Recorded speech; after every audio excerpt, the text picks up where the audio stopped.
Hey there internet, and welcome to another wrap-up video. This is going to be a short one because I only read 4 books in September 2015, which for most people is really cool, but for me that's a low number. But you know what? New job! New responsibilities, new priorities. Sorry, not sorry. The 4 books I read did span across the spectrum. I'm really pleased with them, and I'm happy to share them with you today. First up was Big Magic by Elizabeth Gilbert. I loved this book and was lucky enough to get an advance copy from the publisher. And this was about Elizabeth Gilbert exploring the idea of creativity. Where does it come from? How can we live creative lives? It is simultaneously a self-help book, and she's a coach, and she's exploring this topic in really cool ways, and she's just sharing her opinions and the opinions of others, and at the end of it, it's all up to you what works for you and what doesn't. I adored this book. I ordered a copy from my library. I think it is great, and congratulations on hitting the New York Times bestseller list. That's really cool, and thank you again to the publisher for sending it my way. Next, I read I Crawl Through It by A.S. King. For those of you who've been watching my channel for a while, you know that I love A.S. King's writing.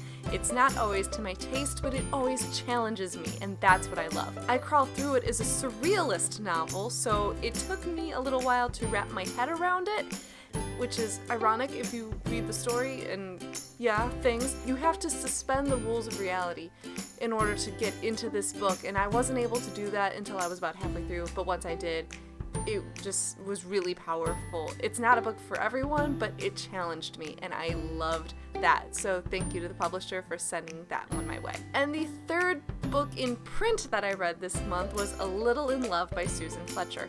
I was drawn to this book, and I asked the publisher for an advance copy. They were nice enough to oblige because it was a retelling of Les Miserables from the point of view of Eponine, who I think is a very interesting character. What I wasn't expecting is that it was based on Les Mis, the novel, not the musical. And while there's not that many differences, there are definite differences when it comes to Eponine as a character. For that reason, I struggled a little with this book because the book Eponine wasn't someone who I could really connect with that much. But if you are a fan of Les Mis or just a Francophile in general, give this book a shout out, give it a shot. Maybe you'll be surprised. It wasn't quite for me, but I very much appreciated the opportunity to read it, so thank you to the publisher. And finally, the 4th book this month was an audiobook. My new job is far away, so I'm spending a lot of time in my car and I'm listening to a lot of books.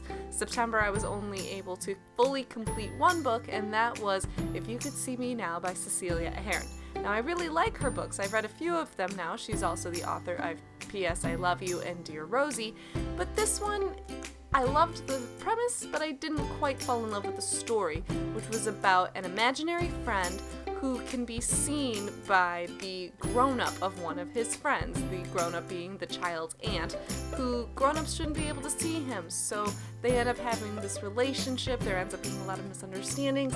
I was able to predict the story by disc 3, and it was a 12-disc audiobook, so it was a very sweet story. It was cute, but not one of my favorite by Ahern's, but it got me through my commute. So those were my 4 books of September. I started plenty of others, but I didn't quite finish them until this month, so you'll be seeing them in my wrap-up video for October. All of my usual links are down below. Comments are always welcome, and that's it for me for now. Take care. Bye! I'm currently reading The Martian by Andy Weir, and if you like what you've seen here today, please like and please subscribe for more.